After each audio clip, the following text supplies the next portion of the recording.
We're talking about multi-factor authentication. Why is passwords always the first thing we go to? There's this growing sentiment within the security industry that multi-factor authentication, if one of the factors is a password, is no longer considered multi-factor authentication just because they've all been breached pretty much already. Deploying MFA is something that any company who wants to stay in business and keep their systems alive is doing these days. No longer are the days of like crazy hacking to get into systems. It's attackers just log in. This comes from Dustin Sachs. What do you see as the future of MFA? Let's just talk about SMS and the phone call as second factor of being unsecure. It's not simply saying we're not going to do it anymore. In many cases, it's the only option for multi-factor for a lot of systems. When you type something into the computer, like a spoofed page, you type in your username, you type in your password, and you type in the OTP token, attackers can intercept that data and replay it immediately against the actual legitimate site. Somebody goes to a Verizon store, provides a fake ID, gets your phone, and gets your SMS code and gets all your bank information.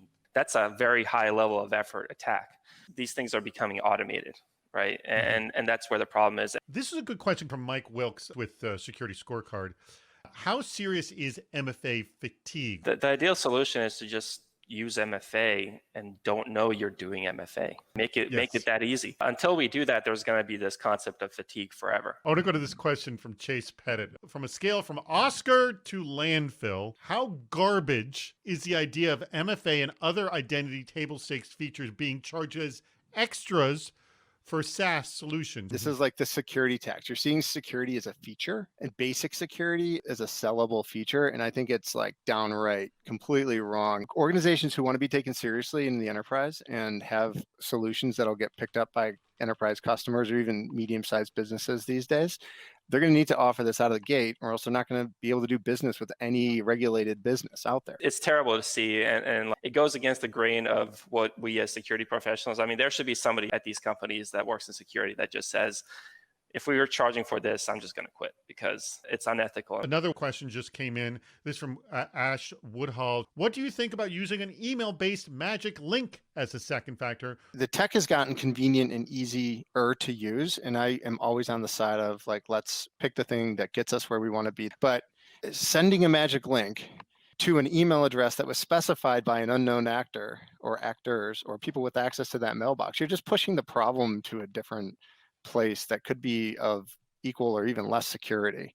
Let's go to the next question. Paul Lanzi, what's your perspective on how consumer-focused companies can encourage their customers to set up MFA? I was talking to one e-commerce company and they said, we don't even have a password reset process because it's faster to create a new account than it is to reset a password.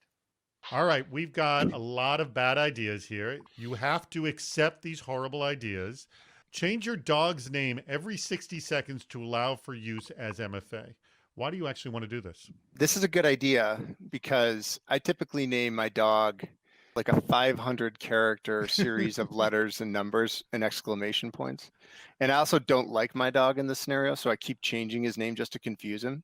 So he'll eventually run away. For the thing you are factor, you must scan your encrypted tattoo of David Sparks' face, which, by the way, scares me that anyone would tattoo my face to their body. It's like a retina scan and a face ID scan and other things. So it's like if I get punched in the face and I have you set up as my second factor, I can just, flash my shoulder. I want to get to Rick Woodward's question. Do you think we'll get away from passwords entirely? Using password managers, he says, has already shifted the burden to devices. Will we switch away from PINs and passwords soon? As long as you're using a password that the other party knows, that is really bad because from that perspective, it's a shared secret, right? But if I'm using a password or a PIN on my phone and that password is being to unlock a private key that is on my phone that is then used to authenticate me, that's okay. So I think we will get away from passwords. I don't feel like we have a choice. There's a variety of ways to take the password away and make it not something that we have to place our trust in. And I think we need to do that. Larry Rosen here is asking you direct. There are many people proposing that we need to move towards passwordless authentication. So what would that look like? Explain, Bojan. You use your phone to access everything that you want to access. And I have the ability to roam anywhere because I carry this thing with me literally everywhere.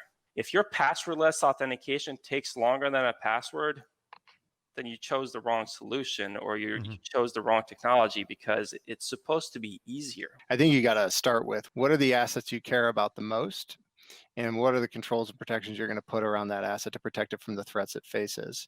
The fact is, you'll never get to 100%. So you do your best, you focus your attention on what matters the most. This is one from Brian. Outside of canceling contracts or increasing your cyber liability insurance requirements, how do you deal with vendors that do not provide quality MFA options? What supplemental controls should be used when these options are not available? Ultimately, the decision whether to stick with a vendor or accept it or not is a business decision. That's a conversation that somebody needs to have with the business owner where they sign up for and agree to take on that risk. So we have Mike Wilkes. He is the CISO Security Scorecard. Where do you think GPG keys and private key rings and signing other people's public keys fits into this? Everybody has a phone, right? Just put the thing on your phone. If you can associate that key with your identity in whatever way you do that with for that third-party service, then you're good to go. MFA is not an all or nothing journey. You should do it. You should have it in place in front of any assets you wish to keep. If you're okay losing it, it's probably a place where you may not necessarily need to push for it. But if you want to keep it, and if you like it and you want to keep it, you should put MFA on it. Focus on the user. Make it consistent. Make it easy. Make MFA as simple as humanly possible. The days of MFA being just a kind of add-on on top of any sort of single sign-on product or whatever that you may have are gone by. MFA is a must-have for any resource that you care to protect, and it's also a must-have to protect just your end users and your reputation.